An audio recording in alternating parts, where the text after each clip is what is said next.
Hello friends, Gautam Kumar official smart trick में आपका स्वागत है। आज की इस वीडियो में जानेंगे परंपरागत सामान्य ज्ञान ट्रेडिशनल जीके। इससे 1 से 2 प्रश्न आपके एग्जाम में देखने के लिए मिलेगा, तब वीडियो के एंड तक बने रहिए और चैनल पर नया तो चैनल को सब्सक्राइब कर लीजिए। चलिए प्रश्न देखते हैं हम लोग। प्रश्न क्या है, टेलीग्राम में इस PDF को डाल देंगे। चलिए प्रश्न देखते हैं। नोंग कर्म नृत्य त्योहार भारत के किस राज्य में मनाया जाता है? तो ये मेघालय राज्य में मनाया जाता है। चलिए, मेघालय की राजधानी कहाँ है? तो शिलोंग है। चलिए नेक्स्ट प्रश्न देख लेते हैं हम लोग। त्रिपुरा राज्य का लोक नृत्य से जोड़ा जा सकता है, तो भोजगिरी कहाँ का लोक नृत्य है? तो त्रिपुरा राज्य का है। कश्मीर के लोक नृत्य के नाम का चयन करें जिसे वसंत ऋतु के सुहावने मौसम और विभिन्न त्योहारों में आनंद के लिए मनाया जाता है। तो राउफ, राउफ कहाँ का है? तो कश्मीर का लोक नृत्य है। चलिए नेक्स्ट देख लेते हैं प्रश्न हम लोग। एक भारतीय युद्ध कलाएं हैं जिसकी उत्पत्ति आधुनिक केरल में हुई थी, तो कलरीपट्टम कहाँ का है? तो केरल का है। भारत के इस राज्य में कुचिपुड़ी कहाँ का है? तो आंध्र प्रदेश का है त्योहार। चलिए नेक्स्ट प्रश्न देख लेते हैं हम लोग। भरतनाट्यम कहाँ का है? तो तमिलनाडु से इसका उद्गम हुआ है। चलिए नेक्स्ट प्रश्न देख लेते हैं हम लोग। शास्त्रीय किस राज्य का शास्त्रीय नृत्य है? तो असम राज्य का है। कथकली मुख्य रूप से किस राज्य का नृत्य शैली है? केरल का है। कथकली केरल का, शास्त्रीय असम का है। चलिए नेक्स्ट प्रश्न देख लेते हैं हम लोग। मोहिनी अट्टम किस राज्य का शास्त्रीय नृत्य है? तो केरल का है। देखिए, ये वार्डन में पूछा हुआ प्रश्न है, 2014 में एग्जाम हुआ था जिसमें पूछा हुआ प्रश्न है। मोहिनी अट्टम कहाँ का है? तो केरल का है। इसे आप लोग याद कर लीजिएगा, एक प्रश्न आपको यहाँ से देखने के लिए मिलेगा। चलिए नेक्स्ट प्रश्न देख लेते हैं हम लोग। चेराव, चेराव किस राज्य का पुराना पारंपरिक नृत्य है? तो मिजोरम का। कहाँ का? मिजोरम का है चेराव। चलिए नेक्स्ट देख लेते हैं। नए साल की शुरुआत से पहले आयोजित अरुणाचल प्रदेश के पारंपरिक जल उत्सव का नाम क्या है? जल उत्सव का नाम क्या है जिसमें भगवान बुद्ध की छवि को पवित्र जल से औपचारिक स्नान कराया जाता है? तो संगकेन। कौन सा त्यौहार है? जल उत्सव है। तो संगकेन जल उत्सव है। चलिए नेक्स्ट देख लेते हैं। अरुणाचल प्रदेश का है। टिप्पानी किस राज्य का? टिप्पानी जो है किस राज्य का नृत्य या नाटिका है? तो गुजरात का है। डांडिया कहाँ का है? तो गुजरात का है। चलिए नेक्स्ट देख लेते हैं प्रश्न हम लोग। सिंधु दर्शन त्योहार डोडो में मनाया जाता है, तो लद्दाख मनाया जाता है। कहाँ मनाया जाता है? लद्दाख में मनाया जाता है। प्रसिद्ध संगीतकार MS अनंतरामन जिनका वर्ष 2018 में निधन हो गया, वह किस यंत्र के प्रतिपादक थे? तो वायलिन के प्रतिपादक थे। कौन थे? तो MS अनंतरामन थे। चलिए नेक्स्ट देख लेते हैं। सोनल मानसी नृत्य किस के लिए प्रसिद्ध थे? तो भरतनाट्यम के लिए प्रसिद्ध थे। कौन? सोनल मानसी। पूछा जाएगा कि सोनल मानसी किस लिए? तो भरतनाट्यम से संबंधित है। चलिए नेक्स्ट देख लेते हैं। शिव कुमार शर्मा किस वाद्य यंत्र के वादक थे? तो संतूर वादक थे। बहुत बार प्रश्न पूछेगा शिव कुमार शर्मा। सिनेगॉन गॉग किनका पूजा स्थल? यहूदियों का है। यहूदी धर्मावलंबियों का पूजा स्थल क्या है? सिनेगॉग। चलिए नेक्स्ट प्रश्न देख लेते हैं। मधुबनी लोक चित्रकला की एक शैली है, भारत के किस राज्य में है? तो बिहार राज्य में है। कौन सा? तो मधुबनी जिला जो लोक चित्रकला के लिए प्रसिद्ध है। चलिए नेक्स्ट देख लेते हैं। बिस्मिल्लाह खां एक वाद्य निपुण थे, शहनाई वादक थे। चलिए नेक्स्ट प्रश्न देख लेते हैं। भारत रत्न प्राप्त करता भारत के एक सांस्कृतिक व्यक्तित्व बिस्मिल्लाह खां क्या है? शहनाई वादक। बिस्मिल्लाह खां क्या है? शहनाई वादक है। इन्हें भारत रत्न मिल चुका है बिस्मिल्लाह खां को। चलिए नेक्स्ट देख लेते हैं हम लोग। कालिदास सम्मान डोडो क्षेत्र में प्रदान किया जाता है, तो शास्त्रीय संगीत में प्रदान किया जाता है, शास्त्रीय नृत्य में किया जाता है, थिएटर और दृश्य कला में के क्षेत्र में कालिदास सम्मान दिया जाता है। चलिए नेक्स्ट प्रश्न देख लेते हैं। लावनी डोडोट राज्य का लोक नृत्य तो महाराष्ट्र राज्य का है। लावनी कहाँ का है? तो महाराष्ट्र का है। असम के लोगों का पर्व नृत्य है, कौन सा है? तो असम का बिहू। बिहू कहाँ का है? तो असम का है। बिरजू महाराज डोडो से संबंधित है, तो कथक नृत्य से संबंधित है बिरजू महाराज। कथक कहाँ का है? तो केरल का है। कथक उत्तर प्रदेश, कथकली केरल का है। कथक याद रखिएगा आप लोग, केरल का है। कथक उत्तर प्रदेश का, यूपी का है। और कथकली केरल का है। चलिए नेक्स्ट देखते हैं। गोपी कृष्ण एक नृत्य प्रकार के विद्वान थे, तो कथक के विद्वान थे गोपी कृष्ण। शिव कुमार शर्मा संतूर वादक है, पहले भी हम लोग देख चुके हैं। प्रसिद्ध मीनाक्षी मंदिर कहाँ स्थित है? तो तमिलनाडु में स्थित है। बहुत ही प्रसिद्ध मंदिर है मीनाक्षी मंदिर। डांडिया यहाँ स्थानीय नृत्य है, तो कहाँ का है? तो बता चुके हैं, गुजरात का है। कर्नाटक गण कला परिषद डोडो संगीत को समर्पित वार्षिक सम्मेलन है, तो कर्नाटक का है। कहाँ का है? कर्नाटक का है। विश्व तंबाकू निषेध दिवस प्रत्येक वर्ष 31 मई को मनाया जाता है। कब मनाया जाता है? तो विश्व तंबाकू निषेध दिवस 31 मई को मनाया जाता है। चलिए नेक्स्ट प्रश्न देख लेते हैं हम लोग। इस नेता के जन्मदिन के उपलक्ष्य में हर साल 12 जनवरी को राष्ट्रीय युवा दिवस मनाया जाता है। स्वामी विवेकानंद के जन्मदिन पर 12 जनवरी को राष्ट्रीय युवा दिवस मनाया जाता है। चलिए नेक्स्ट प्रश्न देख लेते हैं। प्रत्येक वर्ष कारगिल विजय दिवस कब मनाया जाता है? तो 26 जुलाई को कारगिल विजय दिवस मनाया जाता है। भारत का राष्ट्रीय खेल दिवस मनाया जाता है 29 अगस्त को मनाया जाता है। मेजर ध्यानचंद के जन्मदिन पर मनाया जाता है। चलिए नेक्स्ट प्रश्न देख लेते हैं हम लोग। प्रत्येक वर्ष मानव अधिकार दिवस कब मनाया जाता है? तो 10 दिसंबर को मानव अधिकार दिवस मनाया जाता है। वार्षिक आयोजन पृथ्वी दिवस 22 अप्रैल को मनाया जाता है। 22 अप्रैल को पृथ्वी दिवस मनाया जाता है। चलिए नेक्स्ट देख लेते हैं। अंतर्राष्ट्रीय महिला दिवस प्रत्येक वर्ष कब मनाया जाता है? तो अंतर्राष्ट्रीय महिला दिवस 8 मार्च को मनाया जाता है।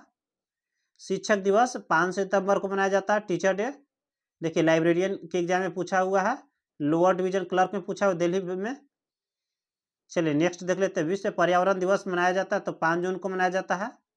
2 अक्टूबर महात्मा गांधी का जन्मदिन है, इनका भी है। तो लाल बहादुर शास्त्री का भी जन्मदिन 2 अक्टूबर को ही है। चलिए नेक्स्ट प्रश्न देख लेते हैं हम लोग। प्रथम अंतर्राष्ट्रीय योग दिवस मनाया जाता है 21 जून 2015 को प्रथम बार मनाया गया था। अंतर्राष्ट्रीय योग दिवस कब मनाया जाता है? 21 जून को। चलिए नेक्स्ट देख लेते हैं। अंतर्राष्ट्रीय दानशीलता चैरिटी दिवस किस तारीख को मनाया जाता है? तो 5 सितंबर को टीचर डे के दिन मनाया जाता है। चलिए नेक्स्ट प्रश्न देख लेते हैं हम लोग। My life in full work family and our future पुस्तक के लेखक कौन है? तो इंदिरा नूई है। कौन है? इंदिरा नूई है। कौन लेखक है जो होम इन द वर्ल्ड पुस्तक लिखी? होम इन द वर्ल्ड तो अमर्त्य सेन है। इन्हें अर्थशास्त्र के क्षेत्र में पुरस्कार, नोबेल पुरस्कार मिल चुका है अमर्त्य सेन को। चलिए नेक्स्ट देख लेते हैं प्रश्न हम लोग। इंटरप्रेटर ऑफ ए मेलाडीज झुम्पा लाहिरी द्वारा लिखे गया लघु कथाओं में एक संग्रह कौन सा है? इंटरप्रेटर ऑफ मेलाडीज झुम्पा लाहिरी द्वारा लिखा गया। चलिए नेक्स्ट देख लेते हैं। दुनिया की सबसे लंबी महाकाव्य कविता महाभारत में कितने ऐसी श्लोक हैं? तो 1 लाख से अधिक श्लोक है। बादरायन द्वारा लिखा गया क्या है? तो उत्तर मीमांसा। उत्तर मीमांसा के लेखक कौन है? तो बादरायन है। बृहद संहिता के लेखक कौन है? तो वराह मिहिर है। चलिए नेक्स्ट प्रश्न देख लेते हैं हम लोग। लेखक भी आप लोग याद कर लीजिएगा। चलिए नेक्स्ट देख लेते हैं। पुस्तक अनहैप्पी इंडिया पुस्तक के लेखक कौन है? तो लाला लाजपत राय है। द बेंच पुस्तक के लेखक कौन है? तो मेगन मर्केल है। ए सूटेबल वाइफ उपन्यास के लेखक कौन है? तो विक्रम सेठ है। चलिए नेक्स्ट प्रश्न देख लेते हैं हम लोग। हाल ही में पेश की गई पुस्तक the good the bad and the ridiculous के लेखक के द्वारा हुमरा कुरैशी हैं और खुशवंत सिंह के द्वारा लिखा है। किनके द्वारा? हुमरा कुरैशी और खुशवंत सिंह के द्वारा लिखा गया। चलिए नेक्स्ट देख लेते हैं। फैट सिटी पुस्तक के लेखक कौन है? तो लियोनार्ड गार्डनर है। प्रसिद्ध पुस्तक क्रॉनिकल ऑफ बियर के लेखक कौन है? तो साइरस मिस्त्री। कौन है? साइरस मिस्त्री है। चलिए नेक्स्ट देख लेते हैं प्रश्न हम लोग। YIMN एथिस्ट के लेखक कौन है? तो भगत सिंह है। द डिस्कवरी ऑफ इंडिया पुस्तक के लेखक कौन है? तो जवाहरलाल नेहरू है। ये भी प्रश्न बहुत बार पूछे हुए प्रश्न, देखिए लाइब्रेरियन में पूछा हुआ प्रश्न ये। इन्होंने भारत और बांग्लादेश के राष्ट्रीय गान की रचना की तो रविंद्रनाथ टैगोर ने की है। भारत और बांग्लादेश का राष्ट्रीय गान का रविंद्रनाथ टैगोर ने की है। एडवेंचर ऑफ शर्लॉक होम्स किताब के लेखक कौन है? तो आर्थर कॉनन डॉयल हैं। चलिए नेक्स्ट प्रश्न देख लेते हैं हम लोग। The story of my experiment with truth के लेखक है कौन है? तो Mahatma Gandhi. The story of my experiment with truth के लेखक कौन है? तो महात्मा गांधी हैं। कलिंग पुरस्कार किसके लिए दिया जाता है? तो विज्ञान के क्षेत्र में दिया जाता है कलिंग पुरस्कार। इस देश को अर्थशास्त्र के लिए सबसे अधिक नोबेल पुरस्कार प्राप्त हुआ तो यूएसए को सबसे अधिक अर्थशास्त्र के क्षेत्र में नोबेल पुरस्कार प्राप्त हुआ है। इन विधा शाखाओं में नोबेल पुरस्कार प्राप्त होता है तो भौतिक शास्त्र में, रसायन शास्त्र में, शरीर विज्ञान, जीव विज्ञान, औषधि विज्ञान, साहित्य, शांति और अर्थशास्त्र के क्षेत्र में दिया जाता है। चलिए नेक्स्ट देख लेते हैं हम लोग।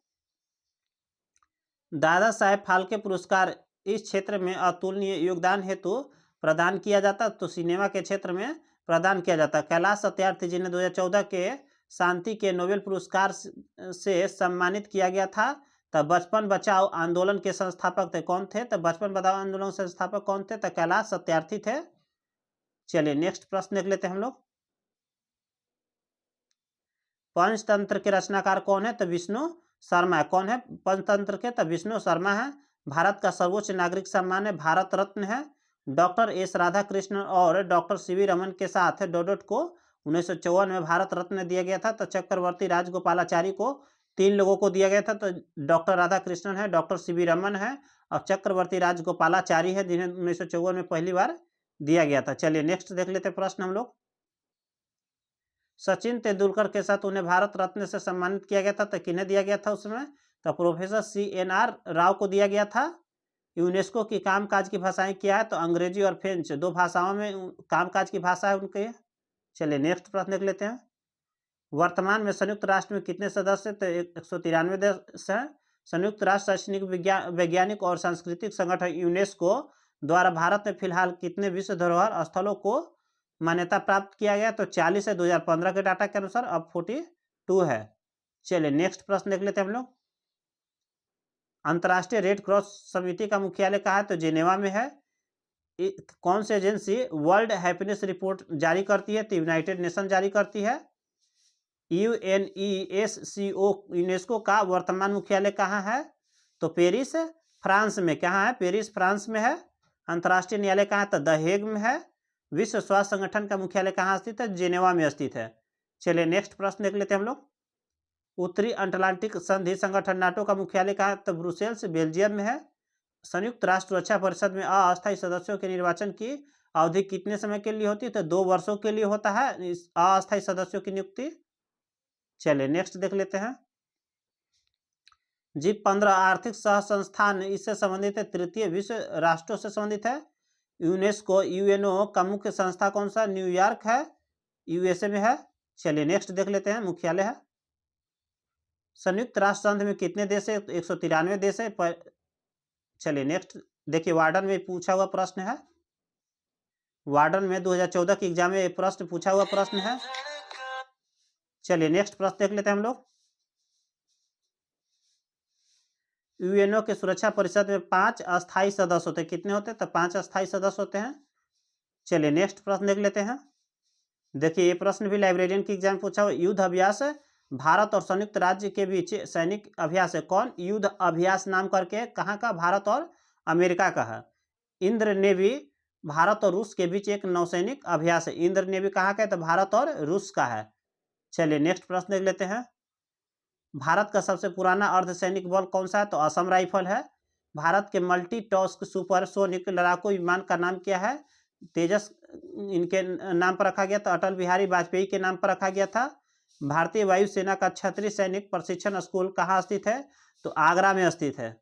चलिए नेक्स्ट प्रश्न देख लेते हैं हम लोग। राष्ट्रीय रक्षा अकादमी कहाँ? खड़गवासला में है।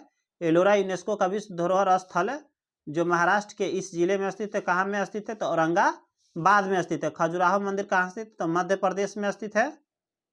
चलिए नेक्स्ट प्रश्न देख लेते हैं। यह हिंदू मंदिर विश्व के सबसे बड़े व्यापक हिंदू मंदिर के लिए गिनीज वर्ल्ड रिकॉर्ड में स्थान रखता है। तो अक्षरधाम मंदिर रखता है। भारत में एक ऐतिहासिक गृह संग्रहालय आनंद भवन स्थित है। कहाँ में स्थित है? तो उत्तर प्रदेश में स्थित है। भीमबेटका शैलास्त्र इस राज्य में स्थित है। तो मध्य प्रदेश में स्थित है। चलिए नेक्स्ट प्रश्न देख लेते हैं। उंडवल्ली गुफाएं किस राज्य में स्थित है? तो आंध्र प्रदेश में स्थित है। भासगो किला लद्दाख में स्थित है। कहाँ में है? भासगो किला लद्दाख में है। गोलकोंडा का किला भारत के किस राज्य में स्थित है? तो तेलंगाना में स्थित है। स्वर्ण मंदिर भारत के किस राज्य में स्थित है? तो पंजाब में है स्वर्ण मंदिर। चलिए नेक्स्ट देख लेते हैं प्रश्न। आगरा का किला अकबर द्वारा बनाया गया किला है, कौन सा? आगरा का किला। चलिए नेक्स्ट प्रश्न देख लेते हैं। फील्ड मार्शल के पद पर पदोन्नत होने वाले पहले भारतीय सेना अधिकारी थे। तो सैम मानेक शाह हैं। ढींग एक्सप्रेस कहा जाता है। हिमा दास को ढींग एक्सप्रेस के नाम से भी जाना जाता है। यह एक सफल भारतीय बिजनेस टाइकून था और रिलायंस इंडस्ट्रीज की स्थापना किए थे। तो कौन किए थे? तो धीरूभाई अंबानी ने रिलायंस इंडस्ट्रीज की स्थापना किए थे। धीरूभाई अंबानी ने। चलिए नेक्स्ट प्रश्न देख लेते हैं हम लोग। संयुक्त राष्ट्र महासचिव एंटोनियो गुटेरेस का संबंध पुर्तगाल से है। नीता अंबानी को व्यक्तिगत सदस्य चुना गया था। इंडियन ऑयल कॉरपोरेशन IOC का रघुराम राजन ने रिजर्व बैंक से अलविदा किया था, तो 4 सितंबर 2016 को रिजाइन दिए थे। विश्व बैंक के वर्तमान अध्यक्ष हैं तो डेविड मालपस। कौन है? डेविड मालपस हैं। चलिए नेक्स्ट देख लेते हैं। ये 2014 के डाटा के अनुसार है। सानिया मिर्जा ने अपना पहला ग्रैंड स्लैम खिताब जीता था, तो 2019 में जीता था। भारतीय ओलंपिक साजन प्रकाश किस खेल से संबंधित है? तो तैराकी से संबंधित है। मनप्रीत सिंह का संबंध किस खेल से? तो मनप्रीत हॉकी से संबंधित है। 10,000 अंतर्राष्ट्रीय रन बनाने वाली पहली भारतीय महिला कौन बनी है? तो मिताली राज बनी है। 2022 का ही प्रश्न है। मनिका बत्रा किस खेल से संबंधित? तो टेबल टेनिस से मनिका बत्रा संबंधित है। साक्षी मलिक ने रजत पदक जीता 58 किलो कुश्ती महिला में। 2017 का ही प्रश्न है। भारत का सबसे युवा ग्रैंड मास्टर है? तो R प्रज्ञानंद है। मैरी कॉम की आत्मकथा कौन सी है? अनब्रेकेबल है। कौन सा है? अनब्रेकेबल है मैरी कॉम। चलिए नेक्स्ट देख लेते हैं। महिला बैडमिंटन खिलाड़ी ने रियो ओलंपिक में रजत पदक जीता है, तब PV सिंधु ने जीता है। खिलाड़ी मैग्नसन कार्लसन का संबंध किस खेल से? तो शतरंज से है। स्नूकोमीटर का संबंध किस खेल से? तो क्रिकेट से है। चलिए नेक्स्ट देख लेते हैं। डेविस कप का संबंध किससे? तो लॉन टेनिस से है। भारतीय क्रिकेटरों ने खेलों में सभी प्रारूपों में भारतीय टीम की कप्तानी की है, तो कौन किए? तो MS धोनी किए हैं। चलिए आज के लिए इतना ही। चलिए जय हिंद।